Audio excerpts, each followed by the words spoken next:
स्वागत है आप सभी का एबी स्टार न्यूज में और मैं हूं आपके साथ जुबैर चौधरी। वक्त तो चला है हमारी देवभूमि का, जहां सबसे पहले बात करेंगे उत्तराखंड में बारिश ने बचाई तबाही की। बता दें कि जिसको लेकर अब खूब सियासत भी देखने को मिल रही है। तो उत्तराखंड में बीते कई दिनों से बरसात का दौर जारी है। राज्य के इस कई इलाकों में आपदा जैसे हालात बने हुए हैं, लेकिन इसके बावजूद आपदा को लेकर सियासत भी खूब देखने को मिल रही है। कांग्रेस ने आपदा राहत कामों में ढिलाई का आरोप लगाया है। दरअसल उत्तराखंड कांग्रेस के प्रदेश अध्यक्ष करण माहरा लक्सर और भगवानपुर के दौरे पर पहुंचे थे, जहां करण माहरा की माने तो उनके दौरे के बाद राज्य सरकार नींद से जागी है। उन्होंने कहा है कि ज्यादा बारिश के कारण किसानों का भारी नुकसान हुआ है और सरकार इस मामले में संवेदनशील बनी हुई है। जहां राज्य में बारिश के बाद कई पुल टूट गए हैं, इसके बाद 500 सड़कें पूरे राज्य में टूटी हैं, लेकिन बाढ़ नियंत्रण मंत्री सतपाल महाराज आपदा के दौरान नदारद रहे। करण माहरा ने आरोप लगाया है कि सतपाल महाराज चारधाम यात्रा में भी नदारद रहे और धर्मगुरु होने के नाते भी महाराज अपना कर्तव्य नहीं निभा रहे हैं। सतपाल महाराज केवल सत्ता का सुख भोग रहे हैं। करण माहरा ने आगे कहा कि सरकार के पिछले और इस कार्यकाल में टूटे 40 पुल अब तक भी नहीं बने हैं। सरकार जागी कब ये इम्पोर्टेंट नहीं है। इम्पोर्टेंट ये है कि अधिकारियों पे मंत्रियों का कोई नियंत्रण नहीं है और मंत्रियों पे आदरणीय सरकार का कोई नियंत्रण नहीं है। आपके राजधानी से 60 किलोमीटर की दूरी पे लक्सर क्षेत्र पड़ता है। वहाँ जाने में सरकार को 3 दिन लग गए। मैं 2 दिन लगातार हरिद्वार क्षेत्र के दौरे में रहा। एक रात को 11 बजे से सुबह 5:30 बजे तक मैं क्षेत्र में घूमा, क्योंकि लोग सामान बचाने की कोशिश में जुगत में थे और पूरे के गांव उठे हुए थे जब पानी अंदर घुसा। तो बुलेटिन में बात पौड़ी की कर लेते हैं, जहां कांग्रेस की स्वामी भान यात्रा को बड़ा झटका लगा है। बता दें कि अंकिता भंडारी के परिजनों को न्याय दिलवाने के लिए निकाली जा रही कांग्रेस की स्वाभिमान यात्रा को बड़ा झटका लगा है, जहां अंकिता के परिजनों ने कांग्रेस की इस स्वाभिमान पद यात्रा को समर्थन देने से इनकार कर दिया है। दरअसल अंकिता के परिजन पिछले लंबे वक्त से अंकिता हत्याकांड की पैरवी कर रहे सरकारी वकील को बदलने की मांग कर रहे थे, जिसके समर्थन में कांग्रेस स्वाभिमान यात्रा न्याय यात्रा निकाल रही थी।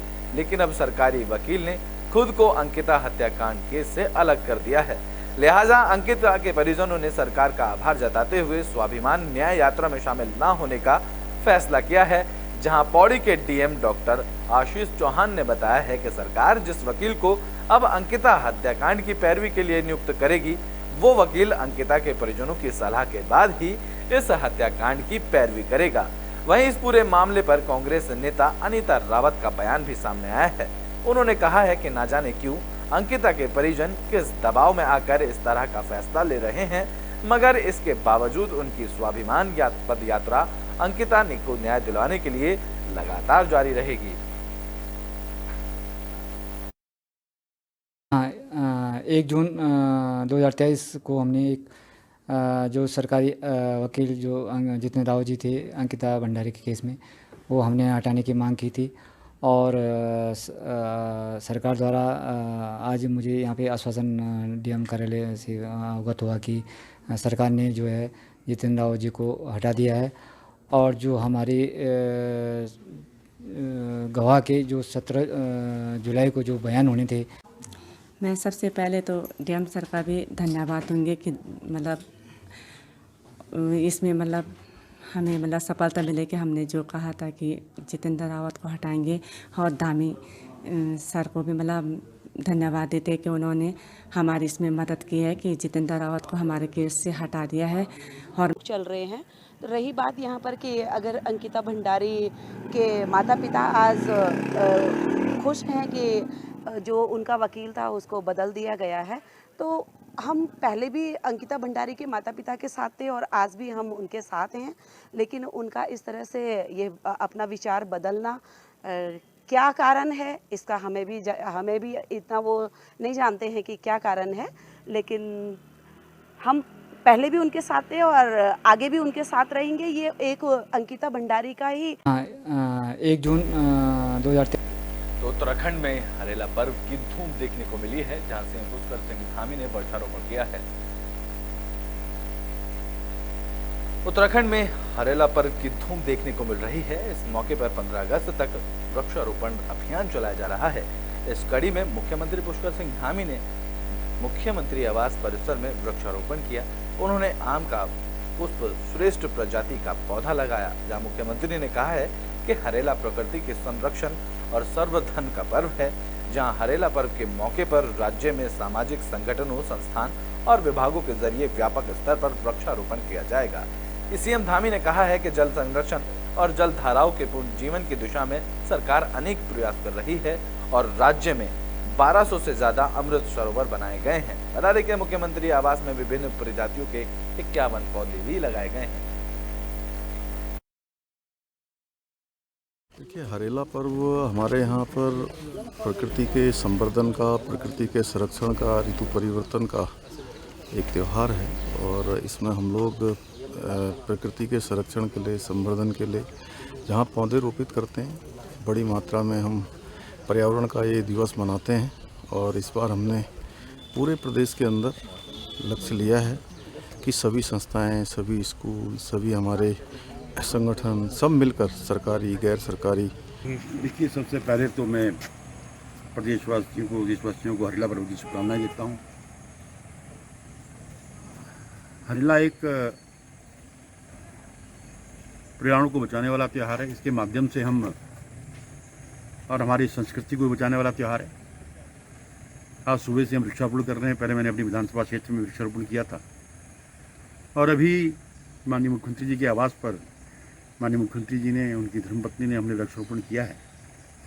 और इस बार खाली हम वृक्ष लगा नहीं रहे हैं। देखने में आता है तो वृक्षारोपण तो होता है, लेकिन वृक्ष जो है बच नहीं पाते, उनका सर्वाइवल कम होता है। देखिए, बुलेटिन में बात रुद्रपुर की कर लेते हैं, जहां हरेला पर्व की धूम देखने को मिली है। जहां हरेला पर्व के अवसर पर वृक्षारोपण किया गया है, तो हरेला पर्व की धूम चारों ओर देखने को मिल रही है, जहां वृक्षारोपण के जरिए पर्यावरण के संरक्षण का संदेश लगातार दिया जा रहा है। उधम सिंह नगर में भी इस मौके पर वृक्षारोपण किया गया। डीएम उदयराज सिंह ने वृक्षारोपण अभियान की तैयारियों की समीक्षा भी की। इस दौरान उन्होंने कहा कि पौधे लगाना ही नहीं बल्कि उनका संरक्षण और संवर्धन भी जरूरी है। वहीं निर्धारित उद्देश्यों का प्राप्त किया जा सकता है। जहां जिलाधिकारी ने सभी विभागों के अधिकारियों को निर्देशित किया है कि खाली पड़े परिसर में पौधारोपण के लिए वन और उद्यान विभाग से समय समय से पौधों की मांग की जाए। उन्होंने नगर निगम, नगर निकाय, नगर पंचायतों को शहरी क्षेत्रों में हरियाली पर विशेष ध्यान देने की बात भी की है। ये जो हरेला पर्व है, ये उत्तराखंड में बहुत इसका महत्व है और इस दिन बृहद पैमाने पर लोग वृक्षारोपण भी करते हैं और इसको पर्व के रूप में मनाते हैं। उसी कड़ी में आज शासन के जो निर्देश हैं, शासन ने भी इसको बहुत ही प्राथमिकता से इस पारंपरिक हरेला पर्व को मनाने का निर्णय लिया है। और उसी कड़ी में आज उधम सिंह नगर जिले के जो भी हमारे विभाग हैं, जो संस्थाएं हैं, सबकी बैठक मैंने किया है और जो भी हरेला पर्व पर कार्यक्रम आयोजित होंगे, वृक्ष लगाए जाएंगे। ये जो हरेला पर्व है, ये उत्तराखंड में बहुत इसका। बुलेटिन में बात उत्तराखंड की राजधानी देहरादून की कर लेते हैं, जहां 2 दिवसीय स्वास्थ्य चिंतन शिविर का आयोजन किया जा रहा है। तो देहरादून में 2 दिवसीय राष्ट्रीय स्वास्थ्य चिंतन शिविर का आयोजन किया गया था, जिसमें 25 राज्यों के 266 प्रतिनिधियों ने हिस्सा लिया। जहां 2 दिन तक चले इस चिंतन शिविर में राज्यों की स्वास्थ्य सेवाओं को लेकर चर्चा की गई। इस दौरान केंद्रीय स्वास्थ्य मंत्री मनसुख मंडाविया से मिली जानकारी के मुताबिक इन चिंतन शिविर में राज्यों की स्वास्थ्य सेवाओं पर चर्चा की गई। साथ ही मुख्य रूप से 7 विषयों पर आगे काम करने की सहमति बनी, जिसमें आयुष्मान कार्ड से लेकर टीबी उन्मूलन मुख्य रहा। केंद्रीय स्वास्थ्य मंत्री ने सभी प्रतिनिधियों से अपने राज्य में भी चिंतन शिविर का आयोजन करने की बात कही, जिससे कि देश की स्वास्थ्य सेवाओं को सुधार किया जा सके। उत्तराखंड की देवभूमि में आज संपन्न हुई 2 दिन में कुल मिला के 7 विषय पर ब्रेनस्टॉर्मिंग किया गया। 25 राज्यों के हेल्थ मिनिस्टर उपस्थित रहे। उसमें आयुष्मान भारत योजना का सैचुरेशन कैसे किया जाए, सभी देशवासियों के पास आयुष्मान भारत हेल्थ अकाउंट हो, जैसे कि आयुष्मान भारत हेल्थ अकाउंट आभा कार्ड। और आभा अकाउंट से फ़ायदा ये होगा कि व्यक्ति का अपना हेल्थ का डिजिटल रिकॉर्ड रहेगा और कहाँ भी किसी भी हॉस्पिटल में जो ट्रीटमेंट कराना चाहे तो फाइल हाथ में लेके घूमना नहीं पड़ेगा। डॉक्टर पेशेंट की अनुमति से उसको एक्सेस कर पाएगा और उसका हेल्थ रिकॉर्ड को वहाँ। वेटरनरी बात रुड़की की कर लेते हैं, जहां मुस्लिम समुदाय के लोगों की तरफ से कावड़ियों पर पुष्प वर्षा की गई है। तो रुड़की के सलियर की कावड़ रामपुर से गुजरने पर इब्राहिमपुर में मुस्लिम समाज के लोगों ने कावड़ियों पर पुष्प वर्षा की और हिंदू मुस्लिम एकता का संदेश दिया है। रामपुर के पास इब्राहिमपुर में एक स्टॉल सजाकर मुस्लिम समाज के लोगों ने कावड़ियों में फल भी बांटे। जहाँ कार्यक्रम के संयोजक जुल्फिकार ने कहा है कि हमारा देश हिंदू मुस्लिम एकता की मिसाल है और हम सभी एकजुट होकर देश की एकता और अखंडता के लिए काम कर रहे हैं। उन्होंने कहा कि कावड़ मेला विश्व के सबसे बड़े मेलों में से एक माना जाता है और इस मेले को संपन्न करवाने में सभी का सहयोग बराबर होता है, जहां सभी धर्म जाति के ऊपर उठकर शिव भक्तों की सेवा में जुट जाते हैं। शिव भक्तों के लिए ये जलपान का प्रोग्राम रखा है और इससे भाईचारा बढ़ेगा और ये सब देखते हुए हमने अपने क्षेत्र के वासियों के लिए भी किया है और आने जाने शिव भक्तों के लिए भी किया है। ऐसा है जुल्फिकार भाई की तरफ से जो ये प्रोग्राम किया गया है, जो भी शिव भक्त हरिद्वार से जल लेके जा रहे हैं, वो चाहे यहाँ के हैं आगे के, उन लोगों को फूलों की वर्षा की गई, उनका जलपान किया गया है। और ये इसलिए किया गया है कि एक भाईचारा मोहब्बत की दुकान खोली है और ये कहा है कि ये दुकान ऐसी है जिसे मोहब्बत का सामान चाहिए वो इस दुकान पे आ जाए और मोहब्बत का सामान ले जाइए और पूरे क्षेत्र में जाइए और मोहब्बत। ब्रिटेन में बात देहरादून की कर लेते हैं, जहां गणेश जोशी ने मंडी का निरीक्षण किया है। कृषि मंत्री गणेश जोशी ने देहरादून सब्जी मंडी का निरीक्षण करने के बाद अब इसका असर दिखने लगा है। जहां कृषि मंत्री गणेश जोशी ने इस बात की पुष्टि की है कि उनके निरीक्षण के बाद टमाटर के भाव में कमी आई है। दरअसल कैबिनेट मंत्री गणेश जोशी ने मंडी की विभिन्न व्यवस्थाओं का जायजा लिया था। उन्होंने अधिकारियों को मंडी में साफ सफाई व्यवस्था करने के लिए विशेष ध्यान से निर्देश दिए थे। साथ ही मंडी में आड़तियों के टमाटर के दाम की भी जानकारी ली थी। जहां मंत्री ने मंडी के बाहर टमाटर को ज्यादा दामों पर बेचने पर तत्काल मौके पर ही टेलीफोन के जरिए कृषि सचिव और प्रदेश के सभी जिलों को आदेश जारी करने और सभी दुकानदारों को अपनी दुकान में रेट लिस्ट लगाने के आदेश दिए थे, जिससे कि आम जनता को राहत मिल सके। मंत्री ने मंडी समिति के सचिव को निर्देशित किया कि शहर के विभिन्न स्थानों पर मंडी की तरफ से काउंटर लगाए जाएं ताकि आम जनता को राहत मिल सके। और देखिए आज दिखाऊंगा टमाटर का भाव बिकना शुरू हो गया। कल जब जैसे परसों में दिल्ली से पहुंचा, मुझे जानकारी मिली कि मार्केट में 180-200 रुपये का टमाटर बिक रहा है। और कल मैं अपने अधिकारियों को लेकर मौके पर पहुंचा, वहाँ पर टमाटर 80 और 90 रुपये किलो है, तो 20-30 रुपये किलो का मार्जिन होना चाहिए। आज उसका प्रभाव भी नज़र आया है। अभी मैंने जब अपने घर से बाहर निकला, मैं सब्जी की दुकान में पूछा तो 130 रुपये किलो टमाटर बिकना शुरू हो गया, 210 से। तो ये भी वो है कि हमें इन चीज़ों का भी ध्यान करना चाहिए। मैंने सभी जिला अधिकारियों को, सभी मंडी के सेक्रेटरीज को अपने सेक्रेटरी के माध्यम से सूचित करा दिया है कि भविष्य में इसकी प्रभावित न हो, लोग बीच में ज़्यादा मार्जिन न लें, ये सुनिश्चित करें और उनकी सब्जियों के दाम जो है स्थिर हों। और देखिए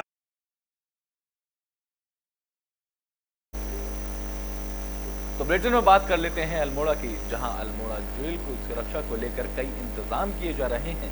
तो उत्तराखंड की सबसे पुरानी जेलों में शुमार अल्मोड़ा जेल में अब सुरक्षा व्यवस्था चाक चौबंद होगी। बता दें कि साल 1816 में बने जिला कारागार की सुरक्षा जेल कर्मियों के साथ अब सीसीटीवी कैमरे भी संभालेंगे। बता दें कि अल्मोड़ा जेल में सीसीटीवी कैमरे लगाने के लिए 86 लाख रुपए का आवंटन भेजा गया है। जहां अल्मोड़ा जेल अधीक्षक जयंत पागंती बताया है कि लोक निर्माण विभाग बाजपुर सीसीटीवी लगाएगा, जहां फिलहाल जेल की सुरक्षा के लिए कैमरों की संख्या बढ़ानी है। इसके लिए कार्यदायी संस्था जेल का निरीक्षण कर एक बार और आने वाली व्यवस्था बनाएगी। इसके बाद जेल की सुरक्षा के लिए सीसीटीवी को हवाले कर दिया जाएगा। इसके बाद ही जेल की सुरक्षा सीसीटीवी के हवाले होगी। जिला कारागार अल्मोड़ा में भविष्य में सीसीटीवी कैमरा स्थापित करने जाने के लिए कार्यदायी संस्था नामित कर दी गई है। लोक निर्माण विभाग बाजपुर जिला उधम सिंह नगर को इसमें नामित किया गया है और ये करीब 86 लाख का एक प्रोजेक्ट लागत बताई गई है इसकी। और इसमें जो वहाँ के अधिशासी अभियंता हैं उनके द्वारा पूरे कारागार परिसर का बैरिकों का भ्रमण किया गया है और महानिरीक्षक कारागार महोदया द्वारा इसमें एक आदेश दिया गया है कि इसमें कारागार का संपूर्ण जो क्षेत्र होगा वो उसमें आच्छादित रहना चाहिए। तो उसमें जो पूर्व में जो इसका आकलन गया है तो उसमें सभी क्षेत्र जो हैं आच्छादित नहीं है, जैसे महिला बैरिक हैं, गोदाम हैं और प्रशिक्षण केंद्र हैं।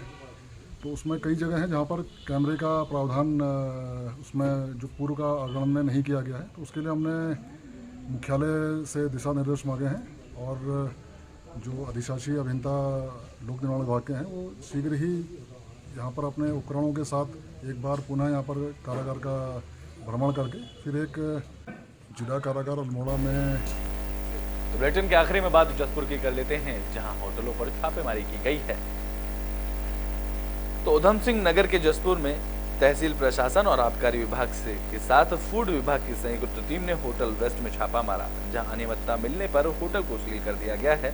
दरअसल जसपुर के सूत मिल इलाके में एक होटल में अवैध रूप से शराब पिलाने और डोमेस्टिक सिलेंडर का इस्तेमाल करने की शिकायत मिली थी, जिसके बाद छापेमारी करते हुए होटल को सील कर दिया गया है। क्षेत्रांतर्गत बेस्ट होटल करके एक प्रॉपर्टी है, वहाँ पर लगातार शिकायतें आ रही थी कि वो डोमेस्टिक सिलेंडर्स का यूज़ कर रहे हैं और साथ ही साथ वहाँ पर शराब भी अवैध रूप से पिलाई जा रही है। तो उसी क्रम में आज जिलाधिकारी महोदय द्वारा प्राप्त निर्देशों के क्रम में सीजर की कार्रवाई की गई है। बिल्कुल निरंतर इस तरीके की कार्रवाई जारी रहेगी और जो भी उनके खिलाफ उचित कार्रवाई होगी वो हम। तो उत्तराखंड के बुलेटिन हमारी देवभूमि में भी के लिए बस इतना ही। देश और दुनिया की तमाम खबरों के लिए देखते रहें एबी स्टार।